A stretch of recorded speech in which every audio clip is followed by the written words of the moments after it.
Hello guys, good morning. আজকে সকাল সকাল আমরা কোথায় বেরিয়েছি দেখো। সকালবেলা মানে একদম সকালবেলা 9টার সময় স্নান করাই না মেয়েকে। 9টার সময় স্নান টান করিয়ে প্রচুর রোদ ছিল, বিশ্বাস করো। এটা কালকের ভিডিও, আজকে এডিটিং করে পোস্ট করছি। এটা কালকের ভিডিও ছিল। ভীষণ রোদ উঠেছিল সকাল থেকে, মারাত্মক তীব্র গরম। তারপরে তো দুদিন পর পর বৃষ্টি হলো। আর এটা আগের দিনের ভিডিও ছিল, মানে এটা হচ্ছে বৃহস্পতিবারের ভিডিও ছিল। ওকে, আমি হয়তো আজকালের মধ্যে পোস্ট করবো বাতিটা কমপ্লিট করে। তো ভীষণ গরম ছিল, আমরা বেরিয়ে গেছিলাম, মিষ্টি নিয়েছিলাম, একটা জায়গায় যাচ্ছিলাম বলে। তো রাস্তায় বিশাল গরম, ওকে স্টোল দিয়ে জড়িয়ে দিয়েছে যাতে করে গরমটা একটু রোদটা কম লাগে। কারণ হেলমেট পরলেও ভীষণ প্রবলেম হয়, মাথায় ইচিং হয়। গরমের রোদটা থেকে বাঁচার জন্য হেলমেট পরলে ভালো, বাট হেলমেট পরেও সহ্য করতে পারে না, ওই জন্য ওকে খুব একটা হেলমেট পরাই না। বাট একটু বড় হলে তো পরাতেই হবে, সব বাচ্চাকেই পরাতে হয়। বাট ওকে হেলমেট এখন পরাচ্ছি না কদিন। তো যাই হোক, বেশ সকাল সকাল স্নান টান করে বেরিয়ে গেছিলাম।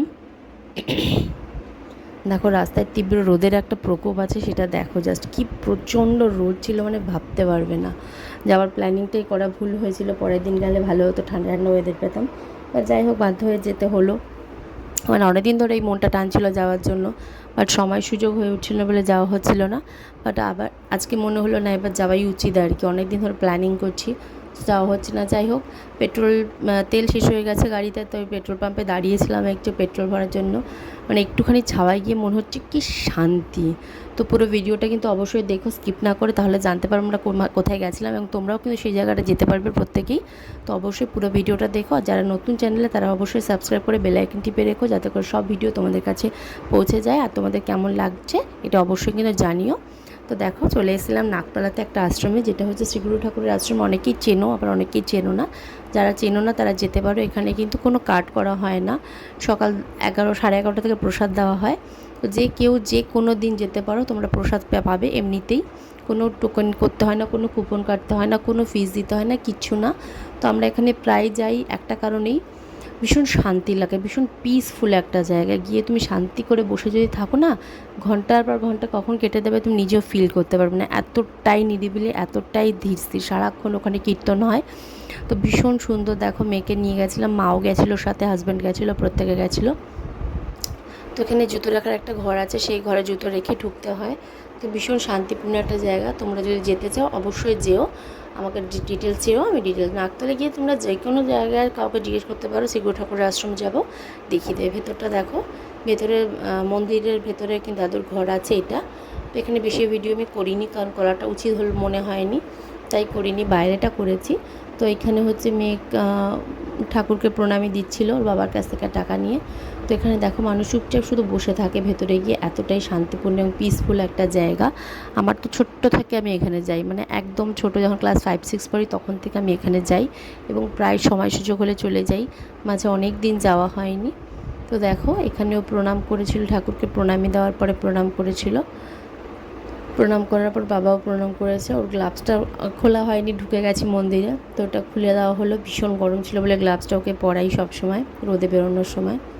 দেখো, পুরো ব্ল্যাক অ্যান্ড হোয়াইট স্পট পড়ে গেছে এইটুকুনি গরমের। সোনারপুর থেকে নাকতলা গেছে, পুরো স্পট পড়ে গেছে। মানে গ্লাভসটা ভীষণ উপকারী প্রত্যেকটা মানুষের জন্য। তো যাই হোক, এখানে সবাই প্রণাম করছিল। তো আমার মেয়ে হঠাৎ করে সবাইকে দেখে তার ইচ্ছা হলো এভাবে প্রণাম করবো, কখনো এরমভাবে প্রণাম করে না।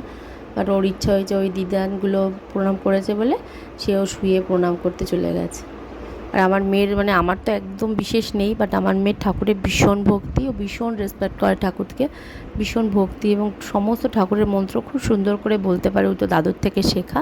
তো এইভাবে প্রণাম করেছিল, সমস্ত ঘরগুলো ঘুরে ঘুরে দেখছিল, খুব মজা করছিল। ও আগে অনেকবার গেছে, আজ প্রথম নয়, অনেকবার গেছে, এবং যতবারই যায় ততবারই বলে আমার খুব ভালো লেগেছে। আমরা কোথাও যাওয়ার প্ল্যান করলে বলে, মা দাদুর আশ্রমে চলো। ও শ্রীগুরু ঠাকুরকে দাদু বলে, বলে মা দাদুর আশ্রমে চলো। মানে ও ভীষণ পছন্দ করে জায়গাটা। ও বেসিক্যালি খুব চঞ্চল প্রকৃতির মেয়ে আমার মেয়ে, বাট এখানে গিয়েও বড্ড শান্ত থাকে, একটু খেলাধুলা করে, বাট ও খুব পছন্দ করে জায়গাটা। তো দেখো, এখানে এক জায়গায় কীর্তন হয়, সেই জায়গাটায় গেছিলাম। মানে অনেক বড় ভেতরের জায়গাটা, বিভিন্ন জায়গা বিভিন্ন পার্ট করে, আলাদা আলাদা করে সমস্ত জায়গায় হয়। তো দেখো, এখান দিয়ে ঢুকে গিয়ে ডান দিকে একটা জায়গা, সেখানে সারা দিন সারা রাত কীর্তন হয়। মানে কখনো বন্ধ হয় না এই কীর্তনটা, সারাদিন। মানে প্রত্যেকটা ব্যাচ আলাদা আলাদা আছে, তারা কীর্তন করে, বাট সারা দিন সারা রাত কীর্তন হয়, কখনো স্টপ হয় না। যেদিন থেকে ঠাকুর চলে গেছেন সেদিন থেকে এই কীর্তনটা কন্টিনিউ চলে যাচ্ছে আজ পর্যন্ত। তো এখানে দেখো অনেক কিছু মন্দির আছে, রাধাকৃষ্ণ আছে, শিব ঠাকুর আছে, কালী ঠাকুর আছে, এখানে বিভিন্ন ঠাকুরের মূর্তি আছে। তো সব জায়গায় আমরা ঘুরে ঘুরে দেখি। 10:30 থেকে 11:45-র মধ্যে, এই 11টার মধ্যেই, 11:45 থেকে 11টার মধ্যেই ঘরগুলো সব বন্ধ করে দেয়, এবং আবার বিকেলবেলা 4টের পরে কিন্তু এই ঘরগুলো খোলে। যদি কেউ যাও অবশ্যই চেষ্টা করো 10:30টার মধ্যে চলে যেতে, যাতে করে তোমরা ঘরের সমস্ত ঠাকুরের দর্শন পাও, কারণ একটু লেট করলে কিন্তু সব ঠাকুরের দর্শন তোমরা পাবে না। সো ওই জন্য চেষ্টা করো সকাল সকাল চলে যেতে যারা যেতে চাও। আর যদি কখনও সময় না হয় তখন পরে যেও, আলাদা ব্যাপার। বাট 10:30টার মধ্যে থেকে 11টার মধ্যে অবশ্যই চলে যাওয়ার চেষ্টা করো, নাহলে সব ঠাকুরের দর্শন কিন্তু পাবে না।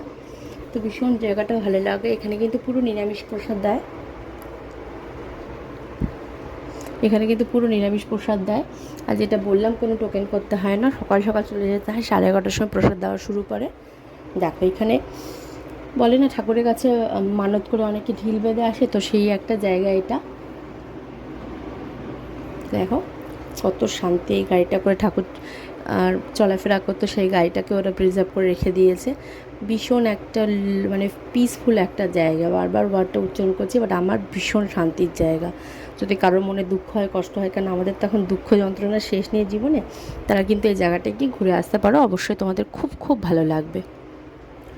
তো যাই হোক, দেখো এখানে আমরা খুব দৌড়াদৌড়ি করলো, আমার মেয়ে লাফাঝাপা করলো, এবং ভেতরে কিন্তু অনেক বড় জায়গা আছে যেখানে বসে সবাই রেস্ট নেয়, সবাই একটু শান্তিপূর্ণভাবে বসে থাকে, অনেকে শুয়ে থাকে, আরাম করে, ফ্যান চলছে প্রচুর। এখানে পুরো জায়গাটা কিন্তু সবাই রেস্ট নেওয়ার জায়গা, এখানে সবাই বসে রেস্ট নেয়।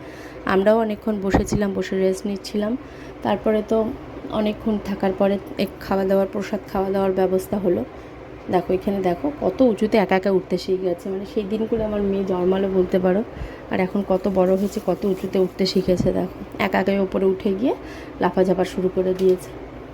আমি বারবার বলছি যে পড়ে যাবি, দুষ্টুমি করিস না, বাট ওই যে বড় হয়ে গেছে যে আমি কিছুতেই মানতে চাই না। সবাই মেনে নিয়েছে, আমি ভাবি আমার মেয়ে এখনও ছোটো আছে, যদি পড়ে যায়, যদি লেগে যায়, যদি ব্যথা পায়, তো ওই জন্য ছাড়তে ভয় লাগে খুব। প্রত্যেকটা মারই মানে ভয় হয়। তো দিদার সঙ্গে খুব গল্প করতে ভালোবাসো, দিদার সঙ্গে বসে বসে গল্প করছিল। আমি যত বলছিলাম শান্ত হ, বাট ওর তো শান্ত হওয়ার কোনো নামই নেই, উল্টে আরও দুষ্টুমি করছিল। আর দিদানকে তো পেলে হয়েছে, ও দিদান হচ্ছে জগৎ আর কি বলতে পারো। তো দিদার সঙ্গে খেলাধুলো করছিলো, এদিক ওদিক লাফাঝাপা করছিল।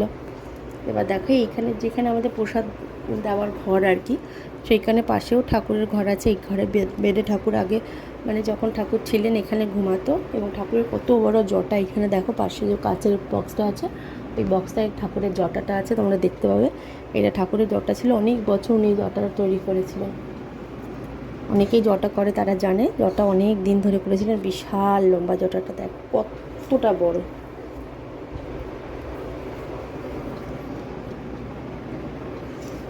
যাই হোক, আমরা তারপরে এইখানটা ছিলাম অনেকক্ষণ। এই ঘরটা বেশ ভালো লাগছিলো দেখতে, অনেক কিছু আছে ঠাকুরের গোছানো। এই ঘরটা দেখার পর অনেক দিন পরে আশ্রমে গেলাম, তো বেশ চারিদিকটা খুব সুন্দর করে সাজানো হয়েছে, বেশ সুন্দর, গাছপালাগুলো খুব সুন্দর দেখতে লাগছে। অনেক পাতাবাহারি গাছ বসিয়েছে, যেটা খুব খুব সুন্দর একটা মনোরম পরিবেশ তৈরি করেছে। দেখো এখানে সবাই লাইন দিয়েছে প্রসাদ নেওয়ার জন্য, মানে বসিয়ে এখানে প্রসাদ খাওয়ায়, সে প্রসাদ খাওয়ার জন্য সবাই লাইন দিয়েছে। তো কিছুক্ষণ পরে আমরাও সেখানে গেলাম, সেখানে গিয়ে প্রসাদ খেলাম। তো বিশেষ করে নিরামিষ খাবার মানে ঘরে খাবার খেতে ইচ্ছা করে না মানুষের, বাট এখানে গেলে খাবার এত সুস্বাদু লাগে, বিশ্বাস করবে না, মনে হয় যেন মানে কিছুতেই যেন খিদে কমতে চায় না। তো এইভাবে সবাইকে এখানে বসে লম্বা করে সবাই এখানে প্রসাদ গ্রহণ করে।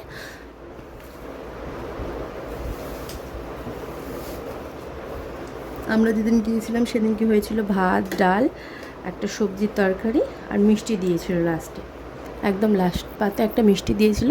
তো আমরা খেয়ে কিছুক্ষণ ওয়েট করার পর চলে এসেছিলাম বাড়িতে, এসে রেস্ট নিয়েছিলাম। যেহেতু ভীষণ গরম ছিল, ওখানে 4টে-5টা পর্যন্ত থাকতে দেয়, বাট আমরা থাকিনি। মেয়েটা দুপুরে একটু রেস্ট নেয় বলে আমরা চলে এসেছিলাম। খেয়ে দিয়ে একটু মানে কিছুক্ষণ বসে ওয়েট করে 1টা-2টোর দিকে ওখান থেকে আমরা বেরিয়ে গেছিলাম। দেখো এই জুতোর ঘরে জুতো নেওয়া হচ্ছিলো।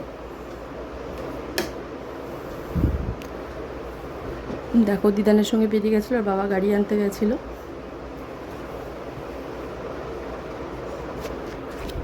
দেখো ভীষণ বাইরের তীব্র রোদ, সেই রোদের মধ্যে আমাদের চলে আসতে হয়েছিলো, কারণ বিকেল পর্যন্ত অনেকটা লেট হয়ে যেত। মেয়ে এখন রেস্ট নিতে পারতো না, কারণ ওখানে অনেকটা সাউন্ড হচ্ছিলো।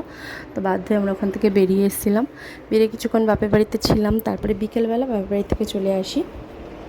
বিকেল ঠিক নয়, সন্ধ্যের পর বলতে পারো, সন্ধ্যে হয়ে যাওয়ার পরে মায়ের বাড়ি থেকে বেরিয়েছিলাম। তার আগে মায়ের বাড়িতে শুয়ে মেয়ে রেস্ট নিচ্ছিল, কারণ এই গরমে বাচ্চাদের যতক্ষণ সম্ভব ঘরে রাখাটা খুব প্রয়োজন। মানে এই তীব্র গরম ওদের জন্য ভীষণ ভীষণ ডেঞ্জারাস একটা হয়ে যেতে পারে, কারণ আমরা বড়রাই সহ্য করতে পারি না এই গরমটা। যাই হোক, সন্ধ্যাবেলা মায়ের বাড়ি থেকে বেরিয়ে বাড়িতে এসে আর রান্না করতে ইচ্ছা করছিল না বলে ওই জন্য ওখান থেকে রুটি তরকারি নিয়ে নিয়েছিলাম বাড়িতে এসে আর ইচ্ছা করছিল না তাই। যাই হোক, আজকের ব্লগটা এখানেই শেষ করছি। সবাই ভালো থেকো, সুস্থ থেকো, আর অবশ্যই তোমরা জানিও কেমন লাগলো ব্লগটা। নেক্সট কোনো ব্লগে তোমাদের সঙ্গে আবার দেখা হবে, আবার তোমাদের সঙ্গে শেয়ার করবো আমার লাইফস্টাইল। তো অবশ্যই তোমরা কিন্তু চ্যানেলটা সাবস্ক্রাইব করে রেখো, আর অবশ্যই বেল আইকনটা প্রেস করে রেখো। সবাই ভালো থেকো, সুস্থ থেকো, টাটা, আবার দেখা হবে নেক্সট ব্লগে।